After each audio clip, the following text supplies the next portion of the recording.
دا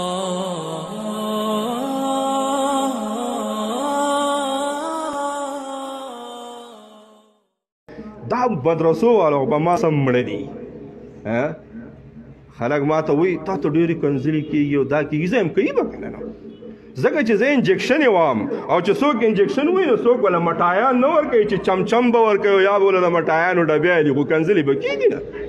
څه دی خیال نه مشته ته ما ته په توجه ګوري ته یو سړي ته د ویټرنري هغه ټسته نه وې نو به تا له لډو درکوي نه نه نه هغه ریاکشن کوي او د هر یو ایکشن ریاکشن وي دا نیوټن تړ لا کیم دا څه په فزیکس کې نیوټن هم وایي چې د هر یو ایکشن صحیح ریاکشن وي نو چې زه د ویټرنري د غواګانو هغه ټسته نه ور وټومبم نو ماله به خو څوک څه مټایان نه راکوي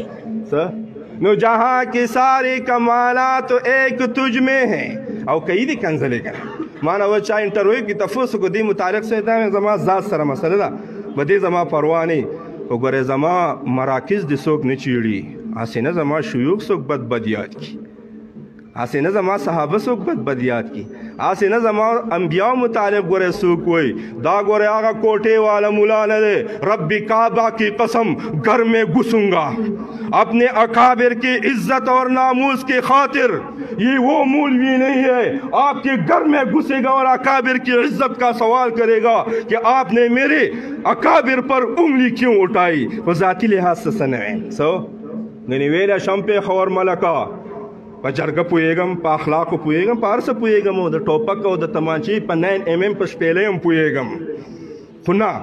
ذاتي لحاظ ته نه ځکه د ابوالکلام آزاد هغه سنټینس مې د ملګري سره په انټرویو کې شیر کړ چې د دارالعلوم دیوبند یو عالم دین دی مولانا ابوالکلام آزاد چې انډیا هندوانو دا اعلان کړو تر څو پورې چې دا مولا ژوندی دا به زمونږ د انډیا لایف ټایم ایجوکیشن منسټر وي سبی فیصله دا به وزیر تعلیم وي تا حیات او هغه وکړه دغه شان نو هغه ته د دنیا په سپیس باندې علماو واورئ نن خو راسپونه ټول د علماو طلباو نه ډک دي او ما ته پته ولګېده بس زه دغه طرف ته نه ځم نو آزاد صاحب ویلي دي اوچ ملکه څه شی مې خولې ته راغلی و خو سکیپ هایډ به یې کړ څه به یې کړ هایډ به یې کړ نو بهرحال نو آزاد صاحب دا هغه شخصیت دی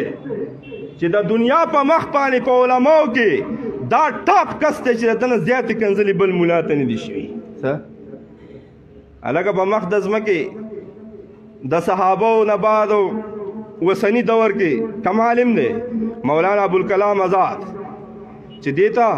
زیاتې کنځلې شوي دي نو هغه جواب ما په انټرویو کې شیر کړ هغه څه آزاد صاحب نه هم یو اخبار والا تفوس کو آزاد سے وہ تصوی وہ کسی کو گالی دے کر کوئی اپنی عزت میں اضافہ نہیں کر سکتا یہ جو احوال کا نقشہ ہے دا سچی تیری گی آپ اسی موسمی ہوائیں سمجھے جو گزر جاتی ہیں سر دا پشمونے دی تیری گی با سر پستنی بوو دا ضروری دی علاج دا پارا انجیکشن ضروری خبہارا سمجھے